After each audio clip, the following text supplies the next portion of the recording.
Everything in Kazakhstan just came to a sudden stop. And that's bad news for Russia and China. Russia's secret backdoor to Western tech just slammed shut, and China's now losing billions because of it.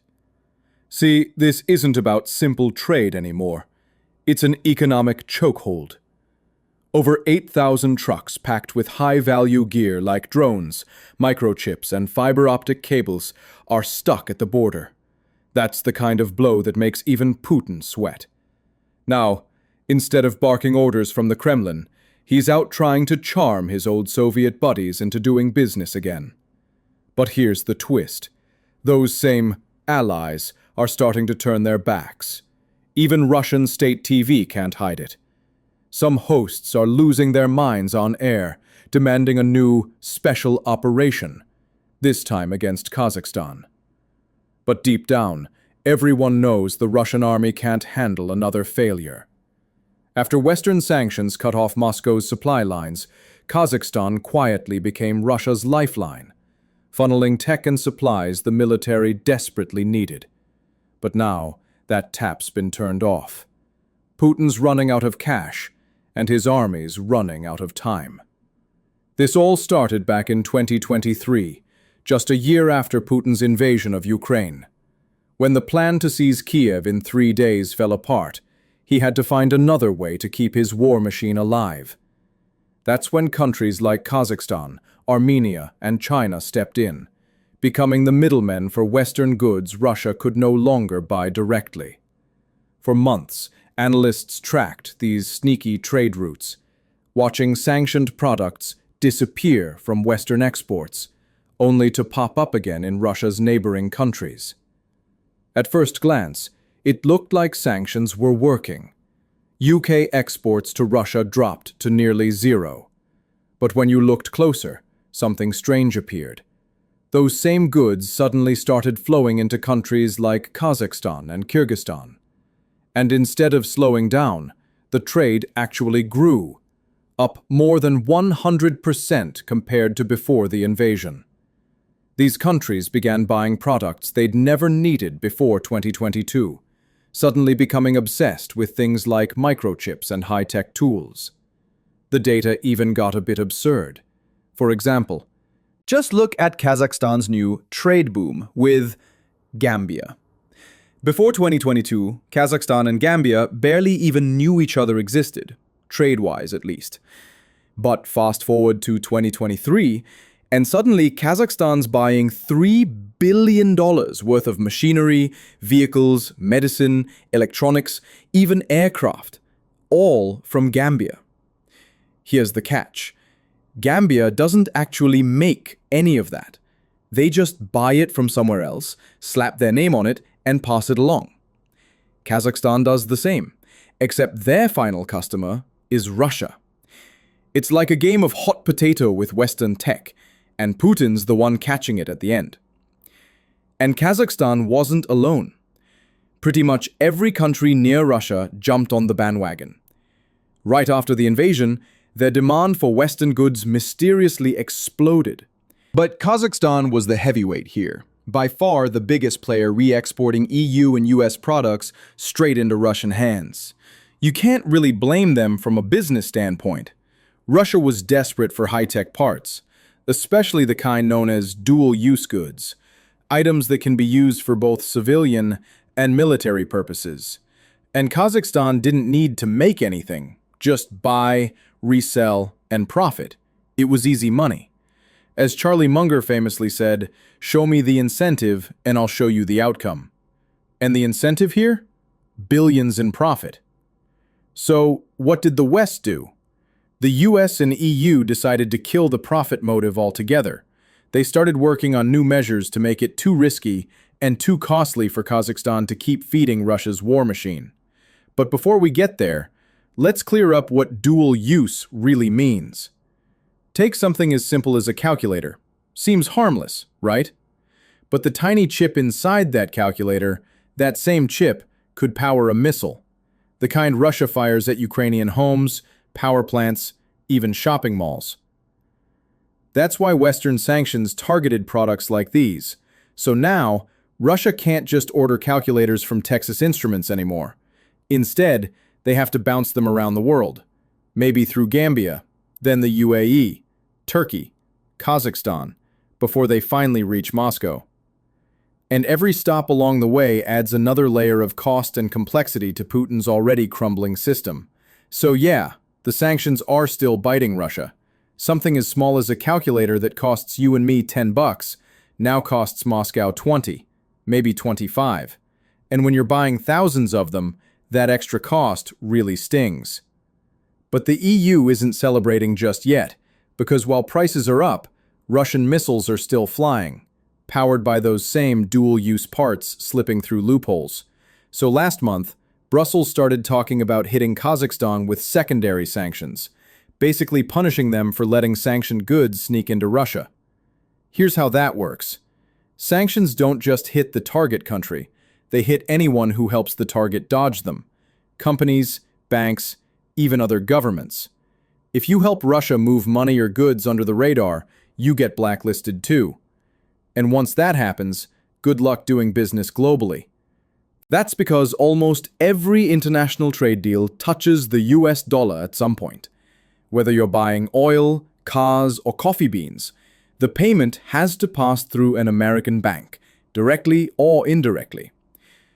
So if the US or EU slaps secondary sanctions on you, it's like getting unplugged from the world economy. Of course, knowing something could happen isn't the same as it will happen. Since the war began, dozens of Western sanctions were announced, but most haven't been enforced all that strictly. Even US officials admit it. Keith Kellogg, a special envoy, once said global enforcement of sanctions was only about 3 out of 10. If you've made it this far into the video, it means you're enjoying what we do here at Euro Bulletin. Take a second to hit that subscribe button so you don't miss more updates and insights from Europe and its partners. Let's dive in more into the subject. Part of that's because the modern world is so tangled together, it's hard to track every shipment or payment. And part of it's because not every country has the stomach to push too hard, especially when their own economies benefit from the loopholes. That mix of weak enforcement and mixed motives has given Russia's neighbors just enough confidence to keep the backdoor trade going. When the EU announced it might sanction Kazakhstan for helping Russia dodge trade bans, panic broke out in Astana. And now, the fallout is right there for everyone to see. Miles of trucks piled up at the Kazakhstan-Russia border.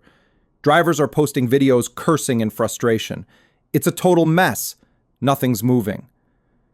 There's no goods Russian media can't believe what's happening. One outlet, Kommersant, called it shocking that Kazakhstan, a former Soviet ally, is actually siding with Western sanctions.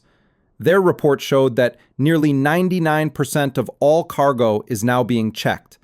Only shipments heading somewhere clearly outside the sanctions list are allowed through. And even then, it takes 3 to 5 days. Basically, Kazakhstan has started cracking down hard. Officials are inspecting for illegal trade routes and shady middlemen.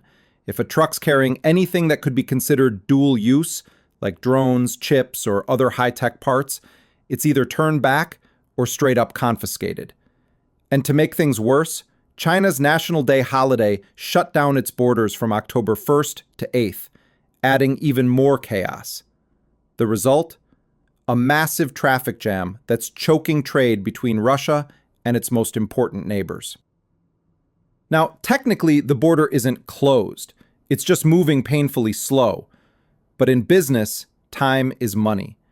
Every extra day those trucks sit idle costs Russian companies real cash. Many can't meet their delivery contracts. Grocery stores are running out of imported goods, and some small businesses are shutting down temporarily while they wait for supplies to move again. Economically, Russia might be able to scrape by for now. But militarily, that's a different story. The Russian army needs those dual-use components from China and Kazakhstan to keep its weapons running. And with the borders jammed and supplies drying up, Putin's war machine is slowly grinding to a halt. If every country around Russia starts inspecting every single truck that crosses their borders, the clock starts ticking for Putin's military. Sure, The army always gets first pick of whatever supplies make it through, so at first, it'll be regular Russians who feel the squeeze. Empty shelves, late deliveries, shuttered businesses. But if the bottlenecks drag on, even the front lines could start running low on critical gear. And as bad as that sounds for Russia, there's another twist, one that's giving Xi Jinping a serious headache. This whole mess is now colliding with China's massive Belt and Road Initiative, the grand plan to connect Chinese factories with markets across Europe. When Xi launched the BRI back in 2013, Kazakhstan was meant to be one of its crown jewels, the vital middle link between China and the West. Beijing poured over $50 billion into highways, railways, and logistics hubs there. By 2024, more than 12,000 freight trains, carrying nearly $80 billion worth of goods, were moving from China into Kazakhstan. In fact, 80% of all rail traffic from China to Europe goes straight through Kazakh territory. And it wasn't just trains. Every day, thousands of trucks rolled across Kazakhstan's highways, loaded with Chinese electronics, auto parts, and heavy machinery bound for Russia and Europe. Trade between the two countries was booming through 2025. Until now. Now, those same highways and rail lines are jammed up. Kazakhstan's crackdown on shipments to Russia isn't just stopping drones and microchips meant for Putin's army. It's also freezing Chinese exports worth millions. Factory orders are piling up. Goods are sitting idle in trucks for weeks. And Beijing's big dream of seamless east-to-west trade is suddenly running into a wall built by its own allies' war. When factories can't ship on time, the losses stack up fast. Missed payments, canceled orders, and clients who move on. What's happening now isn't just a slowdown.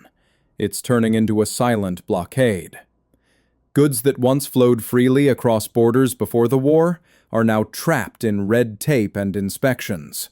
And that's turning into a huge embarrassment, not just for Moscow, but for Beijing, too.